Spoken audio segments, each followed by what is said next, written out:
তা রাধারানী আজকে ছবি আঁকছেন, ছবি শুরু করবে কোত্থেকে? ছবি আঁকা কোথা থেকে শুরু করে? যারা ছবির মাস্টার মশাই তারা এগুলো বলতে পারবে। আমাদের ধারণা অনুযায়ী দেখবেন কেউ ছবি আঁকতে গেলে আগে মুখে মণ্ডল একটা গোল দিয়ে আগে মুখের রূপটা দেয়, তারপর বাকি মুখের হিসাবে বাকি অঙ্গ প্রত্যঙ্গ তৈরি করে। কিন্তু রাধারানী মুখ আঁকতে গিয়েও আঁকলেন না, কোথা থেকে আঁকা শুরু করলেন? এই যে কোমর থেকে আঁকা শুরু করলেন।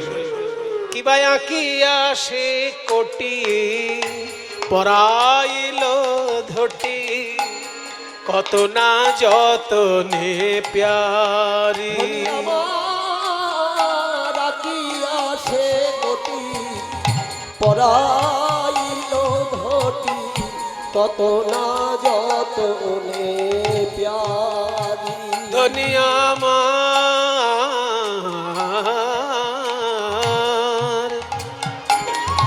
ধনিয়া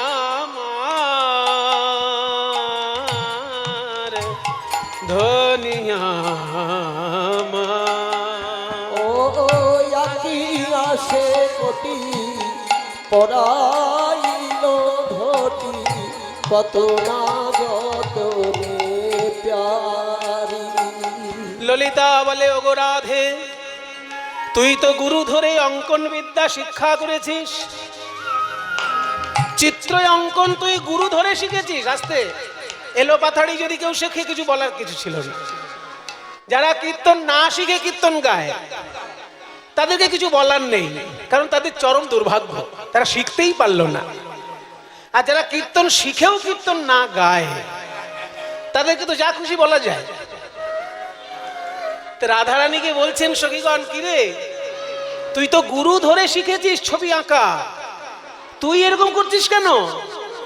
হয় মুখের দিক দিয়ে শুরু কর, নইলে চরণ দিক থেকে শুরু কর। মুখও আঁকলি না, চরণও আঁকলি না, মাঝখান থেকে ছবি আঁকা শুরু করলি, এটা কেমন রীতি? রাধারানী বলে, সখী রে, আমার সর্বস্ব ধন গোবিন্দের ওই রাঙা চরণ, তাই ভেবেছিলাম চরণ থেকেই চিত্র অঙ্কন করব, কিন্তু আবার ভেবে দেখলাম তার চরণ ছিল বলে সে ব্রজ ছেড়ে চলে গেছে। চিত্রের চরণে এঁকে দিলে চিত্র যদি ব্রজ ছেড়ে চলে যায়, তাহলে কি নিয়ে আর ঘরে রব? আমি তাই তো চরণ আঁকি না, তাই তো চরণ আঁকি না। আমি কেমন করে ঘরে রব? আমি তাই তো চরণ আঁকি নাই, আমি কেমন করে ঘরে রব? যদি চরণ পেলে চিত্র চলে যায়, কেমন করে ঘরে রব? চরণ পেলে চিত্র চলে যায়। আমি কেমন করে ঘরে রব? চরণ পেলে চিত্র চলে যাই গো। আমি তাই তো চরণ আঁকি না।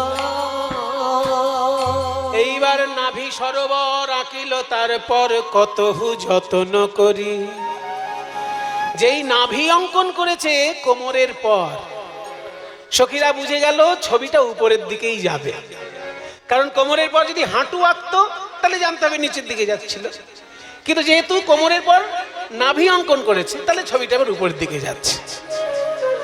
তারপর আর কি আঁকলেন?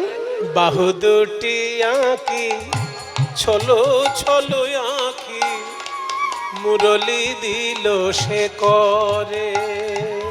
বাহু দুটি আঁকি ছলো ছলো আঁকি, মুরলি দিল সে করে।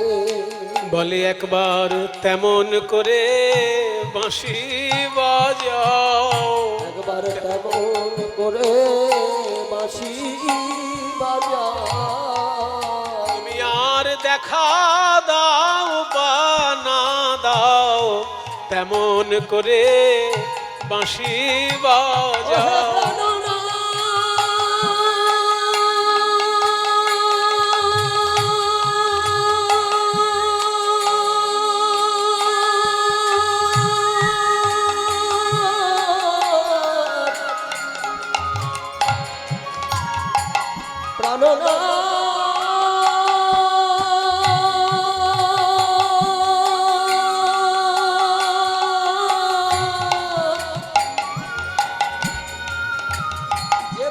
শুনে আমরা সব ভুলেছি,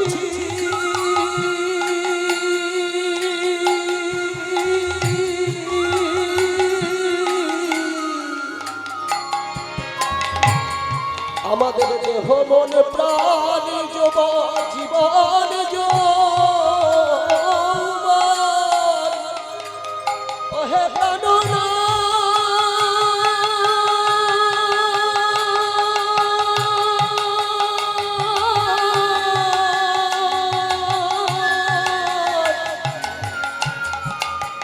মধুর মধুর তানে বাজাও বাঁশি,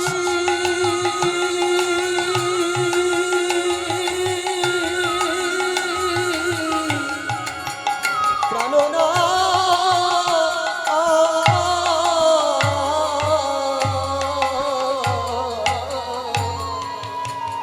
কম্বু কণ্ঠ কিবা অপরূপ শোভা বদন আঁকিল পরে। কম্বু কণ্ঠ, কম্বু মানে কি গো? বাচ্চাদেরকে আবার জিজ্ঞেস করি, বাচ্চাগুলো ভাবছে সাংঘাতিক অপরাধ করেছি আজকে কীর্তন শুনতে। শুধু আমাদেরকে নিয়ে পড়লো কেন রে বাবা? ওদেরকে নিয়ে পড়ার কারণ হচ্ছে ওরাই তো ভবিষ্যতে আমাদের সমাজের মেরুদণ্ড নাকি। এবার বাঙালির ছেলে হয়ে যদি বাংলাটা না জানে, সে তো বাঙালি জাতির লজ্জা। সেই জন্য ছোটদেরকে আমি একটু বেশি করে পাকড়াও করছি আজকে। কম্বু মানে কি? কম্বু, কম্বু মানে হলো শঙ্খ। এই যে মায়েরা যখন সন্ধ্যাবেলায় শঙ্খ বাজায় না, শাঁখ, ওটাকে বলে কম্বু। শাঁখের মুখের দিক থেকে দেখবেন গোল গোল ভাঁজ ভাঁজ দাগ আছে। ওই গোল গোল ভাঁজ ভাঁজ দাগ তেমনি গোবিন্দের গলায় আছে। ওই শঙ্খের মুখের দিক থেকে যেমন ভাঁজ ভাঁজ গোল গোল দাগ, ওই রকম গোবিন্দের গলাতেও গোল গোল দাগ। সেই জন্য শঙ্খর সঙ্গে তুলনা। কম্বু কণ্ঠ কিবা অপরূপ শোভা বদন আঁকিল পরে। সবার শেষে বদন অঙ্কন করেছে। এবার মুখটা যেই আঁকা হয়ে গেছে, বদন আঁকিয়া শ্যামের বদন আঁকিয়া মুখে মুখ দিয়া তার সনে কহে কথা। শ্যামের বদন আঁকিয়া মুখে মুখ দিয়া তার সনে কহে কথা। ছবি আঁকার পর সেই ছবির সঙ্গে কথা বলছে। কি কথা বলছে গো? বলে দাসীর কথা কি মনে পড়ে না, দাসীর কথা কি মনে পড়ে না, তুমি দ্বারকায় রাজা হয়েছো বলে দাসীর কথা কি মনে পড়ে না। দ্বারকায় রাজা হয়েছো বলে, ওহে বৃন্দাবনের রাখাল রাজা, তুমি দ্বারকায় রাজা হয়েছো বলে দাসীর কথা কি মনে পড়ে না। বদন আঁকিয়া মুখে মুখ দিয়া তার সনে কহে কথা। দাস যদুনাথ কয় প্রাণনা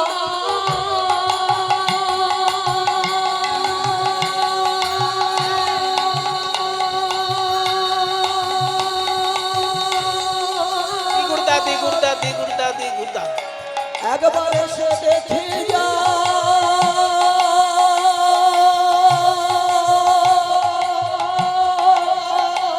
দাস যদুনাথ কয়ে ওহে রসময় আসিয়া দেখো হেথা। দাস যদুনাথ কয় ওহে রসময় আসিয়া দেখো হেথা, আসিয়া দেখো হেথা। একবার এসে দেখে যাও হে, একবার এসে দেখে যাও তোমার প্রেমময়ীর কি যে দশা। একবার এসে দেখে যাও হে, প্রেমময়ীর কি যে দশা বলতে হিয়া ফেটে যাও। তোমার প্রেমময়ীর কি যে দশা। একবার ওই যদুনাথ কয় হে রসময় আসিয়া দেখো হেথা, আসিয়া দেখো হেথা। রাধারানী প্রাণ গোবিন্দের চিত্র অঙ্কন করে সেই চিত্রের কাছে মনের দুঃখ নিবেদন করছেন। এদিকে নারদ মুনি, নারদ যার গতিপথ কেউ রোধ করতে পারবে না, কিংবা যার সিদ্ধান্ত কেউ রদ করতে পারবে না। যদি অন্যরকম অর্থ আছে, নারদ, নার শব্দের অর্থ জল, দ মানে দান করা, যে জল দান করে। নারদ শব্দের আসল অর্থ হচ্ছে মেঘ। নারদ, নার মানে জল, কিন্তু আমরা একটু ঘুরিয়েও তো মানে ধরতে পারি। না রদ, যেটা একবার বলে ফেলেছে আর সেটা রদ হবে না। সেই নারদ মুনি মনে মনে চিন্তা করছে, ধুর মশাই, সত্য ত্রেতা, আর এটা কি যুগ? দাপর। রাধারানীর বিরহ হচ্ছে দাপর যুগ না? সত্য যুগে দেখেছি হিরণ্যাক্ষ আর হিরণ্যকশিপু যুদ্ধ করছে। হিরণ্যাক্ষ ভাই, হিরণ্যকশিপু ভাই, আর দুইজনে এমন যোদ্ধা, তাদেরকে দমন করার জন্য দুটো অবতার নেমে এলো। হিরণ্যকশিপুর জন্য নরসিংহ, আর হিরণ্যাক্ষের জন্য বাহ, দাঁড়া দাঁড়া দাঁড়া, তুই দাঁড়া একবার দেখুক লোকে তোকে। ওট ওট, কি নাম তোর? রাজদীপ। এই তোর নাম রাজদীপ? এই যে ছেলেটি বলেছে, আমি খুব খুশি হলাম, আমি খুব খুশি হলাম। ছেলেটি কিন্তু উত্তর দিয়েছে যে হিরণ্যাক্ষের জন্য যে অবতার নেমে এসেছিল, বসো, তার নাম হচ্ছে বরাহ। আমাদের সংস্কৃতি আমাদেরকে জানতে হবে, আমাদেরকে বুঝে নিতে হবে। বিদেশিরা বারবার শাসন করেছে ভারতকে, ইরান, তুরান, তুর্কি, ওই সব দেশ থেকে, আফগান, ওরা সব আমাদেরকে লুটপাট করে নিয়ে গেছে। তারপর ইংরেজরা এলো, তারাও লুটপাট করে নিয়ে চলে গেল। আমাদেরকে শাসনের নামে তারা আমাদেরকে শোষণ করেছে। আমাদের শিক্ষা আমাদেরকে ভুলিয়ে দিয়েছে ইংরেজরা। ওই যে বললাম বৈরাগ্য বিদ্যা, এটা আমাদের শিক্ষা। কোন বিদ্যালয়ে দেওয়া হয় মশাই? একমাত্র রামকৃষ্ণ মিশন আর ভারত সেবাশ্রম সংঘের যদি কোনো স্কুল থাকে, সেইখানে হয়তো একটু ভারতীয় শাস্ত্রের তত্ত্ব কথা শেখানো হয়। তাছাড়া কোথায় শিখবেন বৈরাগ্য কাকে বলে? আমাদের বিদ্যা আমাদের থেকে ছিনিয়ে নিয়ে গেছে, কিন্তু আমাদেরকে বঞ্চিত করেছে। তা আমাদের শিক্ষা আমাদেরকে জানতে হবে। ছেলেটি যে বললো, আমি খুব খুশি হলাম। হিরণ্যকশিপুর জন্য যে অবতার নেমে এসেছিলেন, তিনি হলেন নরসিংহ, আর তারই ভাই হিরণ্যাক্ষ। দুটো ভাইয়ের জন্য দুটো অবতার, এইরকম দেখা যায় না বাবা। হিরণ্যাক্ষ বধের জন্য বরাহ অবতার নেমে এসেছিলেন, সে তো সত্যযুগের কাহিনী। তারপর ত্রেতা যুগে আবার দেখলাম রাবণের সঙ্গে রামচন্দ্রের যুদ্ধ হচ্ছে, আর দাপরে তো যুদ্ধের শেষই নেই। মহাভারতের যুদ্ধ 18টা দিন ধরে আমি দেখলাম। তাহলে আর যুদ্ধ ভালো লাগে? ওরে আমার সাধের বাহন ঢেঁকি, নারদের বাহন হচ্ছে ঢেঁকি। এই যে আমাকে নিয়ে চল এমন একটা জায়গায় যেখানে বিশুদ্ধ ভক্তির কথা হয়, শুদ্ধ প্রেমের কথা হয়। চল তো আমাকে বৃন্দাবনে নিয়ে। বলো বলো যন্ত্র, একলে নারদ মুনি চিনতে মনে মনে, একলে নারদ মুনি চিনতে মনে মনে, কোথা রাহে শুদ্ধ ভক্তি পাইব কেমনে, কোথা রাহে শুদ্ধ ভক্তি পাইব কেমনে। এত চিন্তি নারদ মুনি ঢেকি আরোহণে, এত চিন্তি নারদ মুনি ঢেকি আরোহণে, এত চিন্তি নারদ মুনি ঢেকি আরোহণে। নাচিতে নাচিতে যায় মধুর বৃন্দাবনে, নাচিতে নাচিতে যায় মধুর বৃন্দাবনে। বৃন্দাবনে এসে নারদ দেখছে কি, বৃন্দাবনে একটু শান্তি পাবার জন্য এলাম, এখানে তো দেখছি তাপে আমার গা ঝলসে যাচ্ছে। কেউ জুন মাসে একবার বৃন্দাবনে গিয়ে দেখবেন কি অবস্থা হয়। এ তো দেখছি তাপ, ভয়ঙ্কর তাপ। তত্ত্বদর্শী নারদ ঋষি চারি পানে চায়, তত্ত্বদর্শী নারদ ঋষি চারি পানে চায়। কোথা হইতে তাপ আসি লাগে মোর গায়, কোথা হইতে তাপ আসি লাগে মোর গায়। আমার অঙ্গ কেন জ্বলে যায়, অঙ্গ কেন জ্বলে যায়। জ্বালা জুড়াইতে ব্রজে এলাম, এই অঙ্গ কেন জ্বলে জ্বালা যায়। জুড়াইতে ব্রজে এলাম, অঙ্গ কেন জ্বলে যায়। জুড়াইতে ব্রজে এলাম, অঙ্গ কেন জ্বলে যায়। কোথা হইতে তাপ আসি লাগে মোর গায়, আর কোথা হইতে তাপ আসি লাগে মোর গায়। আমার নাম না নারদ কোন জিনিসের একেবারে শিকড়ে গিয়ে পৌঁছায়। আমার গায়ে লেগেছে তাপ, এই তাপ কোথা থেকে আসছে আমি তার অনুসন্ধান করব। তাপ কোন দিক থেকে আসছে দেখতে দেখতে এগিয়ে চললেন রাধারানীর কুঞ্জের দিকে। রাধারানীর হৃদয়ে এত বিরহ তাপ, হা কৃষ্ণ,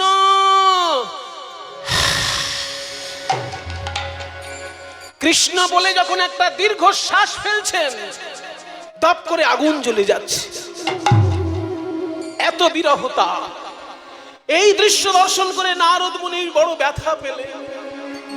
আমি যুগে যুগে অনেক ঘটনা দেখেছি, কিন্তু এমন বিরহ তো দেখিনি। কৃষ্ণ বলে দীর্ঘশ্বাস ফেলছে আর আগুন জ্বলে যাচ্ছে।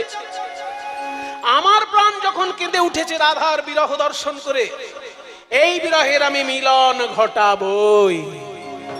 রাধে তুমি কেঁদো না, আমি দ্বারকায় গিয়ে কৃষ্ণকে বুঝিয়ে তোমাদের মিলন ঘটাবো। নারদ মুনি বললেন, কইরে আমার সাধের বিনা, সারা জীবন হরিনাম করেছিস, কৃষ্ণ নাম করেছিস, এইবার কৃষ্ণের প্রিয়তমা রাধারানীর নাম করতে করতে চল দ্বারকার পথে। বলো বলো যন্ত্র রাধা নাম মন্ত্র, যাগ যজ্ঞ ব্রত কিছু নাহিয়া। বলো বলো যন্ত্র রাধা নাম মন্ত্র, যাগ যজ্ঞ ব্রত পূজা কিছু নাহিয়া।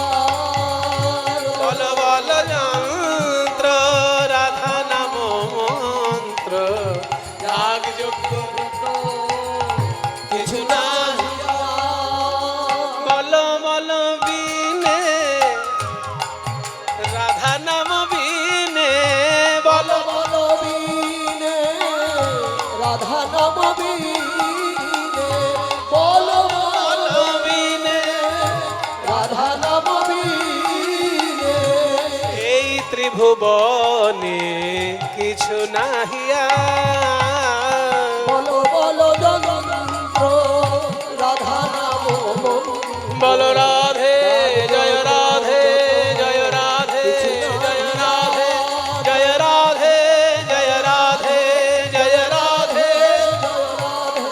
বলো রাধে রাধে রাধে রাধে রাধে রাধে রাধে রাধে রাধে রাধে রাধে রাধে রাধে। জয় রাধে জয় রাধে জয় রাধে।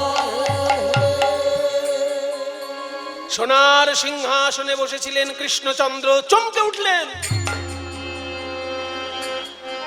এমন মধুর সুরে রাধা নাম কে বাজাচ্ছে ভাই? বিনা যন্ত্র সহযোগে এত মধুর রাধা নাম কার কণ্ঠে শুনি? ওই রাধা নাম,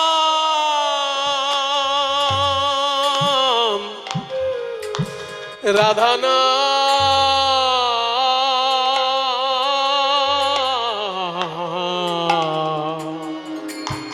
রাধা নাম কে শুনালে, শুনালে গো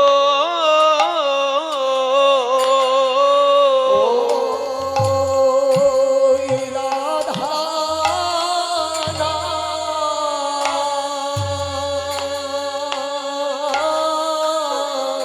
রাধা নাম, রাধা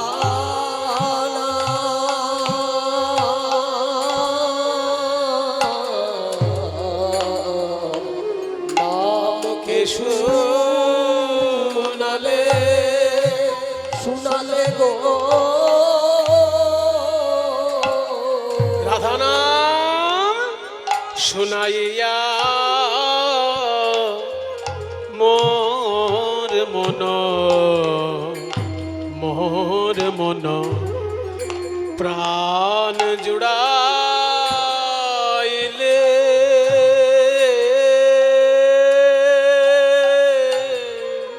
বলো বলো এমন রাধা নাম আমায় কে শুনালে। এমন রাধা রাধা আমায় কে শুনালে আমার সর্বেন্দ্রিয় মাতা মাতাইলে ওই রাধা আমায় জন্মের মতো কিনে নিলে আমার সর্বেন্দ্রিয় মাতাইলে আমায় জন্মের মতো রাধে কিনে আমার সর্বেন্দ্রিয় মাতা আমায় জন্মের মতো কিনে বলো বলো রাধা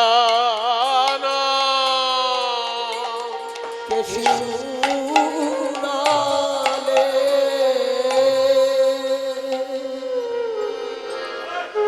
সবাই বলো দ্বারকাধিপতি রাজাধিরাজ কৃষ্ণচন্দ্র মহারাজ কি শ্রী কৃষ্ণচন্দ্র মহারাজ কি শ্রী কৃষ্ণচন্দ্র মহারাজ কি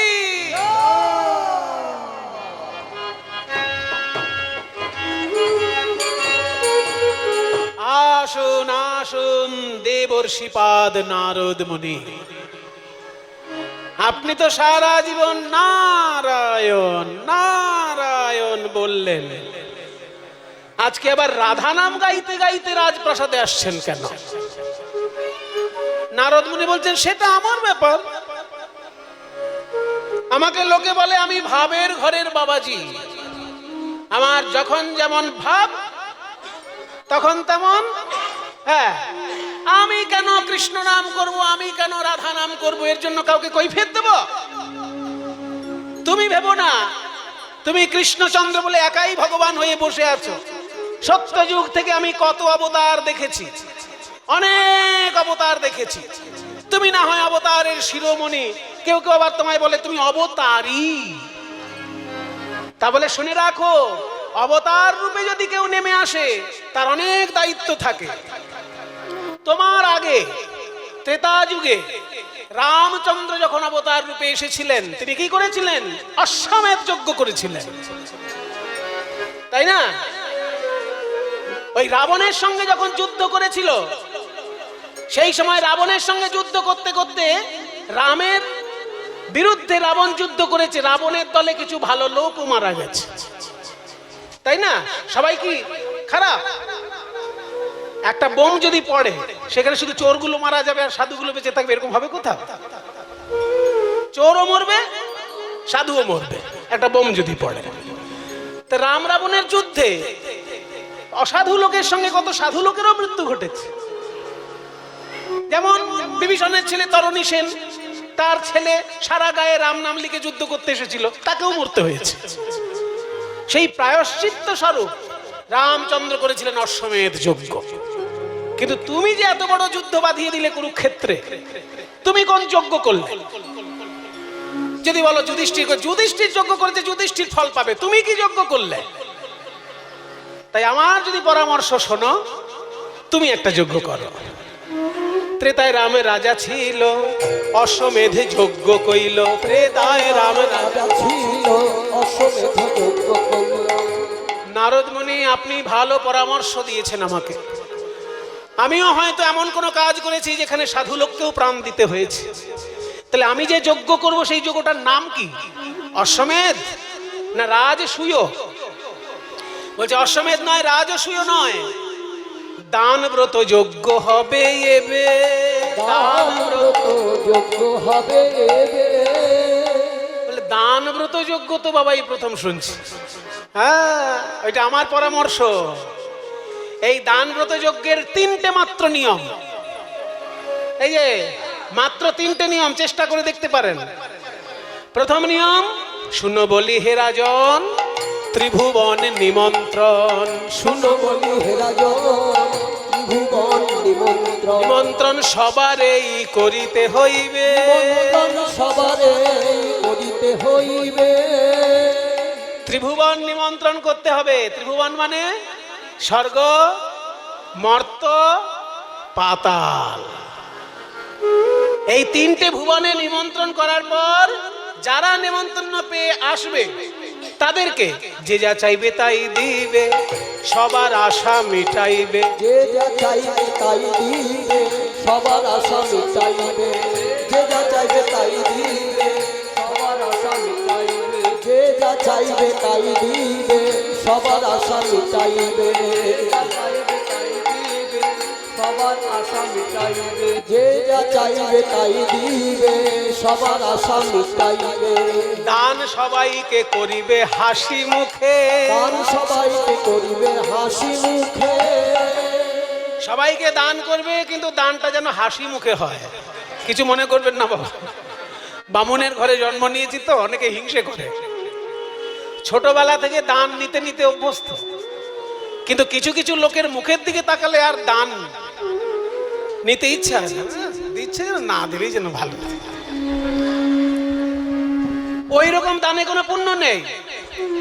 আপনি দান করবেন না তা ভালো, দানে দুর্গতি ঘন্টে। দান করলে দুর্গতি দূরে যায়। আর একটা সুন্দর কথা আছে, হস্তস্য ভূষণম দানম। যে হাত কোনোদিন দান করতে পারেনি সেই হাত শুধু ওই চিতার কাঠ ছাড়া আর কিছু না। চিতার কাঠে এরকম দেবে আর চলে যাবে। যে হাত কোনোদিন দান করতে শেখেনি সে হাত চিতার কাঠ। কাজেই হস্তস্য ভূষণম দানম। আংটি পরাটা হস্তের ভূষণ নয়, দান করতে শেখাটা হস্তের ভূষণ। তবে উপযুক্ত পাত্রে দান করতে হয়। যেখানে সেখানে দান করলে কুফল ফলতে পারে।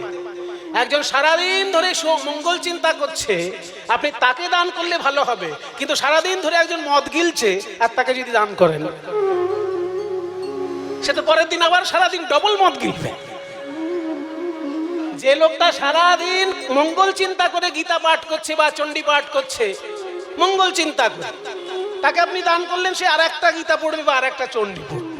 কিন্তু যে মদ কিনছে তাকে দান করলে সে আর একটা বোতল কিনে আনবে। সেই জন্য উপযুক্ত পাত্রে দান করতে হয়। দান যখন করবেন মুখে যেন হাসি থাকে।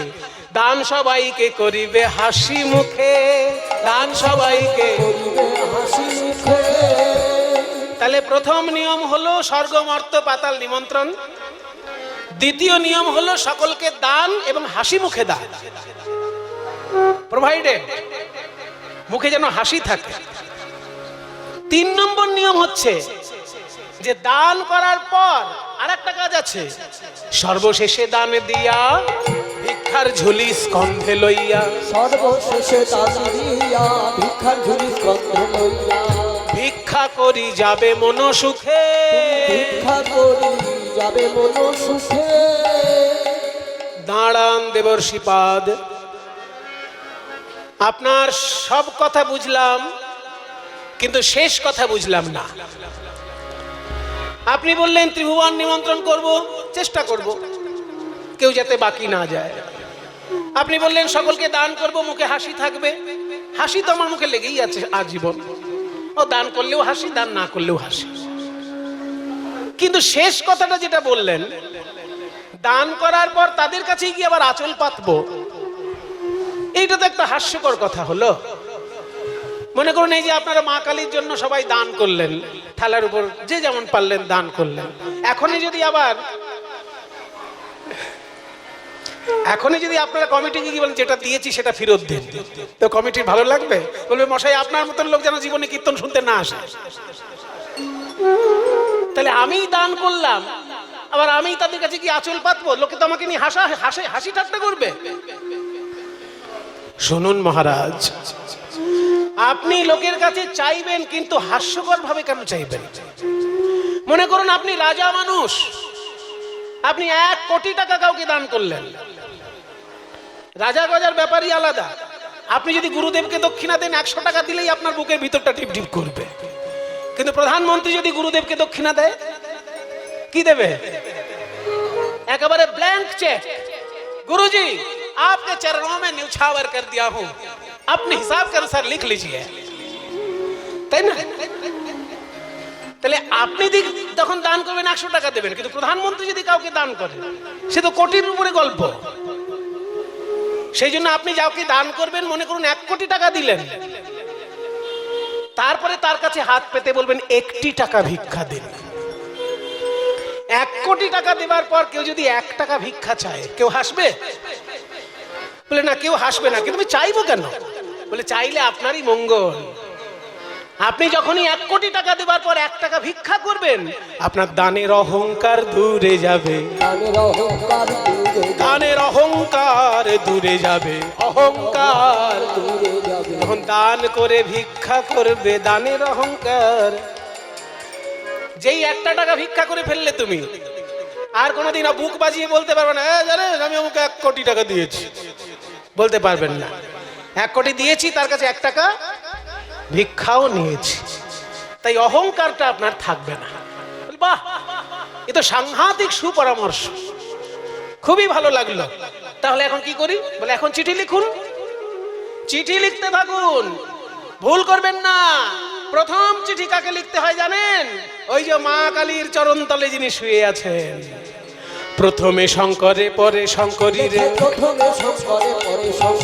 গণপতি কার্তিকের রে,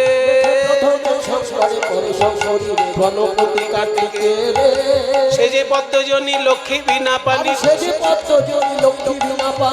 পদ্মজনী মানে ব্রহ্মা, লক্ষ্মী এই যে সে যে পদ্মজনী লক্ষ্মী বিনা পানি, সে যে পদ্মজনী লক্ষ্মী বিনা পানি, এই যে লক্ষ্মী, এই যে বিনা পানি, সে যে পদ্মজনী লক্ষ্মী বিনা পানি, সে যে পদ্মজনী লক্ষ্মী বিনা পানি, পত্র লিখে নিজ করে, আর সে যে পদ্মজনী লক্ষ্মী বিনা পানি, পত্র লিখে নিজ করে। একে একে পত্র লিখে যে দিল, একে একে পত্র লিখে যে দিল, যথাযোগ্য সম্বোধনে। আস্তে, সম্বোধনটা ঠিক করতে হবে, যাকে যেটা মানায়। দুর্গা দেবীর সামনে কি লেখা হলো? দুর্গা মাতা সহায়। গণেশের আগে কি লেখা হলো? সিদ্ধিদাতা গণেশায় নমঃ। যাকে যেটা সম্বোধন, যথাযোগ্য সম্বোধনে যে কথা যার ভালো লাগে, যথাযোগ্য সম্বোধনে, যথাযোগ্য সম্বোধনে একে একে পত্র লিখে দিল, পত্র লেখে নিজ করে, পত্র লেখে নিজ করে। সবার নামে তো চিঠি লেখা হলো, কিন্তু দাদা বলাই, যে মা এত কষ্ট করে মানুষ করলো তাকে তো আমি চিঠি লিখতে পারলাম না দাদা। ভাই রে, আমি তো সেটাই তোকে বলতে যাচ্ছিলাম, মায়ের নামে চিঠি কই? কৃষ্ণ বলছে, দাদা গো, সকলকে চিঠি লেখার মতো পড়াশোনা করেছি বটে, কিন্তু মাকে চিঠি লেখার মতো কোনো ভাষা খুঁজে পেলাম না দাদা। কোনো ভাষা খুঁজে পেলাম না দাদা। আমি কি বলে বা ক্ষমা চাইব? মা বাবাকে চিঠি লেখা যায়? মনে করুন কোনো ছেলে বিয়ে করছে, সারা পাড়ার লোকের বাড়িতে কার্ড নিয়ে যাচ্ছে, আর বাবার কাছে একটা কার্ড নিয়ে যাবে, বাবা এই যে আমি বিয়ে করছি, এই নাও কার্ড। হয় কখনো? হয় যদি ছেলে বিদেশে থাকে। যদি ছেলে বিদেশে থাকে, মনে করুন ছেলে চাকরি করেছে, এত পড়াশোনা করেছে, বড় চাকরি পেয়ে বিদেশে চলে গেছে, সেখানে একটা মেম সাহেব পছন্দ হয়েছে, তাকে বিয়ে করে নিয়েছে। এবার সেই সময় যদি একটা চিঠি বাবার কাছে না আসে, বা বাবাকে ফোনেও যদি নিমন্ত্রণ না করে, তাহলে বাবা জানবে কি করে ওখানে বিয়ে হচ্ছে ছেলে? তবে ভাষাটা সেখানে মার্জিত হতে হবে, এইভাবে লিখতে হবে, বাবা এই বিদেশ বিভূতিতে কাজ করতে এসে পরিস্থিতির চাপে পড়ে আমি বিবাহ করতে বাধ্য হলাম, তোমার যদি আসার সময় সুযোগ হয় এসে আশীর্বাদ করো। এইটা বাবার কাছে চিঠি হতে পারে। কিন্তু যদি এরকম লেখে, এই যে তুমি তো আমাকে ঠিক করে খাওয়াতেই পারলে না, মানুষ করতেই পারলে না, তুমি আবার চিঠি আশা করো কেন? যাক, তবু তোমাকে জানাচ্ছি বাবা বলে একটা মেম সাহেব বিয়ে করেছি, পারলে এসে দুটো খেয়ে যেও। এইরকম যদি ভাষার ছিরি হয়, সেরকম বাবা যাবে কোনো দিন? ওই জন্য মার্জিত ভাষা হতে হয়। কৃষ্ণচন্দ্র এখন দ্বারকার রাজা, আর ওদিকে নন্দ রাজা মা যশোদারা গ্রামে পড়ে আছে। তাদের কাছে চিঠি লিখতে হলে ভাষাটা মার্জিত হতে হবে। মা গো যশোদে, কত না ব্যথা দিয়েছি তোমার কোমল প্রাণে, কুপুত্র যদি বা হয় কুমাতা কদাপি নয়, আমার সকল অপরাধ ক্ষমা করে এই দান ব্রত যজ্ঞে এসো মা, তুমি আশীর্বাদ না করলে আমার যজ্ঞ সম্পূর্ণ হবে না। এই যদি ভাষা হয় তাহলে মা ছুটে আসবে। নন্দরাজ আগে লিখলো, বাবা আমরা যখন গোষ্ঠে যেতাম তুমি আমাদেরকে ধুতি পরিয়ে দিতে, তাই আজকে তুমি এসে দাঁড়িয়ে সমস্ত যজ্ঞ পরিচালনা করো যাতে তোমার ছেলের অসম্মান না হয়। তুমি অনেক যজ্ঞ করিয়েছো, আর আমি তো শুধু রাজনীতি করেছি। আমি সারা ভারতের রাজনীতির দায়িত্ব মাথায় নিয়ে নাজেহাল, আর তুমি তো বৃন্দাবনে অনেক যজ্ঞ করিয়েছো, তাই যজ্ঞে তুমি বোঝো সব। তুমি দাঁড়িয়ে থেকে যজ্ঞ পরিচালনা করে দাও যাতে তোমার ছেলের অসম্মান না হয়। এই হচ্ছে বাবার কাছে চিঠি। এরকম সবাইকে লিখলো। শ্রীরাম সুদামকে লিখলো যে তোরা পাকা পাকা ফল আনবি, ভাত রুটি খাওয়া যাবে না, ফল খেয়ে থাকতে হবে, তোদের আনা ফলই আমি খাবো। আর দাদা বলরাম যখন আড়ালে সরে গেলেন, রাধারানীকে উদ্দেশ্য করে চিঠিটি লিখছেন, ওগো রাধে প্রেমময়ী, তুমি শুধু প্রেমময়ী নও, আমার শক্তি সঞ্চারিণী। ওগো রাধে, তুমি এই দান ব্রত যজ্ঞে এসে নয়নে নয়নে আমায় শক্তি সঞ্চার করো, যাতে এই যজ্ঞ আমি সম্পূর্ণ করতে পারি। সকলের উদ্দেশ্যে চিঠি লিখলেন। আর চিঠি বিলাবে কে? এই যে নারদ মুনি। চিঠির বোঝা মাথায় নিয়ে নারদ চললেন। পত্র লইয়া নারদ মুনি আনন্দে মগ। ওই নিমন্ত্রণ পত্র লইয়া নারদ চলিল, নিমন্ত্রণ পত্র লইয়া নারদ চলিল, নিমন্ত্রণ পত্র লইয়া নারদ চলিল, নিমন্ত্রণ পত্র লইয়া নারদ চলিল, নিমন্ত্রণ পত্র লইয়া নারদ চলিল, নিমন্ত্রণ পত্র পাইয়া নারদ চলিল, নিমন্ত্রণ পত্র লইয়া নারদ চলিল, নিমন্ত্রণ পত্র পাইয়া নারদ চলিল, নিমন্ত্রণ পত্র লইয়া নারদ চলিল, নিমন্ত্রণ পত্র পাইয়া নারদ চলিল। কৈলাস ধামে আসি।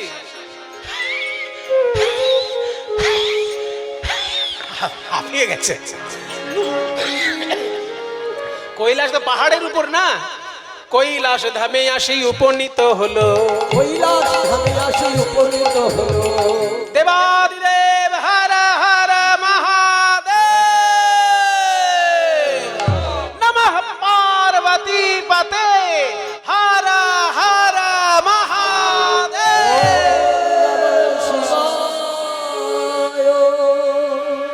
কে? নারদ এসেছিস? নিশ্চয়ই কোনো ঝামেলা পাকিয়েছিস? না মামা, একটা শুভ সংবাদ দিতে এসেছি। শুভ? তোর মুখে আবার শুভ সংবাদ? এই জীবনে প্রথম শুনবো হয়তো। বল মামা। শ্রীকৃষ্ণচন্দ্র যজ্ঞ করছে। আবার যজ্ঞের খবর দিতে এসছিস? একবার আমার শ্বশুর মশাই যজ্ঞ করেছিল, তুই খবর দিতে এসছিলিস। এমন রেগে গেলাম শ্বশুরের মুন্ডই কেটে দিলাম। আবার তুই যজ্ঞ?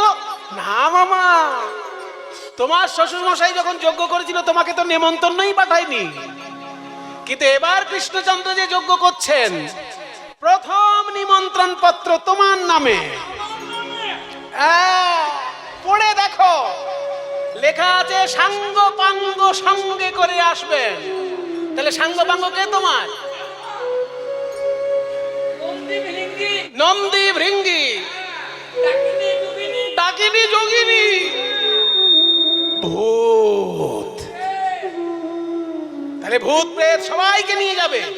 পত্র হেরি ভোলানাথের আনন্দিত মন, পত্র হেরি ভোলানাথের আনন্দিত মন, বম বম বলি ভোলা করয়ে নিতন, বম বম বলি ভোলা করয়ে নিতন, আনন্দ ধরে না, আনন্দ ধরে পত্র হেরি ভোলানাথের আনন্দ ধরে না, ওই পত্র হেরি ভোলানাথের আনন্দ ধরে না, পত্র হেরি ভোলানাথের আনন্দ ধরে না। বম বম বলি ভোলা করয় নাটক। ওম ওম বলি ভোলা করয় নাটক। শিব ঠাকুর যখন আনন্দে নেচে উঠেছেন, স্বর্গে নিমন্ত্রণ সম্পূর্ণ, পাতালে নিমন্ত্রণ সম্পূর্ণ, মর্তধামে বিভিন্ন রাজ্যে নিমন্ত্রণ সেরে নারদ এসেছে বৃন্দাবনে। কি এখানে তো দশা আরো করুণ হয়েছে। দেখে শ্রীদাম সখা পটেতে আঁকা শ্যামের মূর্তি করে। নারদ দেখে শ্রীদাম সখা পটেতে আঁকা পাকা পাকা ফল লইয়া বলে ভাই কানাই খারে খারে। পাকা পাকা ফল লইয়া বলে ভাই কানাই খারে খারে। আমরা আর এঠো ফল খাওয়াবো না রে। শ্রীদাম কে? নারদ মুনি, নারদ মুনি, আমাদের ভাই কানাই কেমন আছে? আরে তোদের ভাই কানাইয়ের খবরই তো দিতে এলাম। তোদের ভাই কানাই বিরাট বড় যজ্ঞ করছে। হ্যাঁ হ্যাঁ, আগে তো জানতাম নন্দরাজা যজ্ঞ করেন, এখন ভাই কানাইও করছে। আর সেই যজ্ঞে তোদেরকেও চিঠি দিয়েছে। এই দেখ, তোদের ভাই কানাই এখন যজ্ঞ চলাকালীন ভাত রুটি খেতে পারবে না, ফল খেয়ে থাকতে হবে। আর সেই ফল তোরাই বৃন্দাবন থেকে নিয়ে যাবে। এত বড় দায়িত্ব, তাহলে তো আমাদের আর কাঁদলে চলবে না। ফল জোগাড় করি, চল। আরো দুপায়ে গিয়ে দেখে নন্দ পিতা জেলেছে চিতা প্রাণ তেজিবার তরে। দেখে নন্দ পিতা মাতা নন্দ রানী করে নবনী। ওরে গোপাল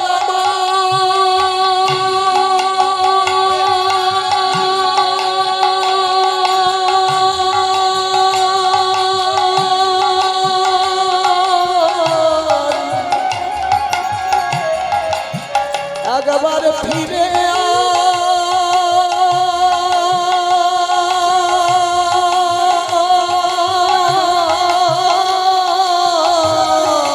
আয়। মাতা নন্দ রানী করে নবনী। রে দারে দারে। নারদ, মা আমার ছেলে কেমন আছে? মা, আপনার ছেলে বিরাট বড় যজ্ঞ করছে। এই দেখুন চিঠিতে আপনাকে লিখেছে, আপনি গিয়ে আশীর্বাদ না করলে তার যজ্ঞই হবে না। হ্যাঁ, রাজা হবার পরেও আমাকে মনে রেখেছে। তাহলে তো আমাকে আশীর্বাদ করতে যেতেই হবে। আমি কি খালি হাতে আশীর্বাদ করতে পারি? ছানা মাখন বানিয়ে নিয়ে যাব, ওর মুখে দেব, তবে তো আশীর্বাদ করব। আমাকে এখন কাঁদলে চলবে না। পিতানন্দ, আপনি কি করেছেন? চিতা সাজিয়েছেন কেন? ভেঙে ফেলুন, ভেঙে ফেলুন। এই দেখুন কৃষ্ণ লিখেছে আপনি গিয়ে যজ্ঞ পরিচালনা করে দেবেন। ওরে বাবা, যজ্ঞের দায়িত্ব আমার উপর, তাহলে তো আমার কাঁদলে চলবে না। এগিয়ে চললেন নন্দ রাজা। আরো দুই পায়ে গিয়ে নারদ মুনি রাধা রানীর কুঞ্জে গিয়েছেন। দেখেন রাধা রানী আমার বিধাতার উদ্দেশ্যে বলছেন, এই ওগো বিধাতা, পঞ্চত্বং তনুরে তু ভূত নিবহা স্বাংশে বিশন্তি স্ফুটম ধাতারং হন্ত প্রণিপত্য শিরসা তত্রাপি याचे वरम। হে বিধাতা, শুনেছি মৃত্যুর পর লোকের শরীরের পঞ্চতত্ত্বে মিশে যায়। মাটির সঙ্গে মাটি মেশে, জলের সঙ্গে জল মেশে, বাতাসের সঙ্গে বাতাস মেশে, মহাশূন্যতার সঙ্গে হৃদয়ের আকাশ মেশে, আর তাপ, শরীরের তেজ তাপ তাপের সঙ্গে মিশে যায়। আমার যদি মৃত্যু হয়, হে বিধাতা, আমার এই পঞ্চতত্ত্ব গিয়ে যেন কৃষ্ণের সেবা করে। যাহা পহু অরুণ চরণে চলি যাত, তাহা তাহা ধরণী হইয়ে মঝুগাত। যে পথে গোবিন্দ বিচরণ করে, আমার শরীরের মাটি অংশ সেই পথে যেন ধুলা হয়ে থাকে। যাহা পহু অরুণ চরণে চলি যাত, যাহা অরুণ চরণে চলি যাত, তাহা তাহা ধরণী হোক মধুগাত। আর মাটি যেন সেই পথে যায়, মাটি যেন সেই পথে যে পথে গোবিন্দ নেচে যাবে, আমি তার পদ ধুলা হয়ে রব। পথে গোবিন্দ নেচে যাবে, যে পথে গোবিন্দ নেচে যাবে, মাটি যেন সেই পথে যায়।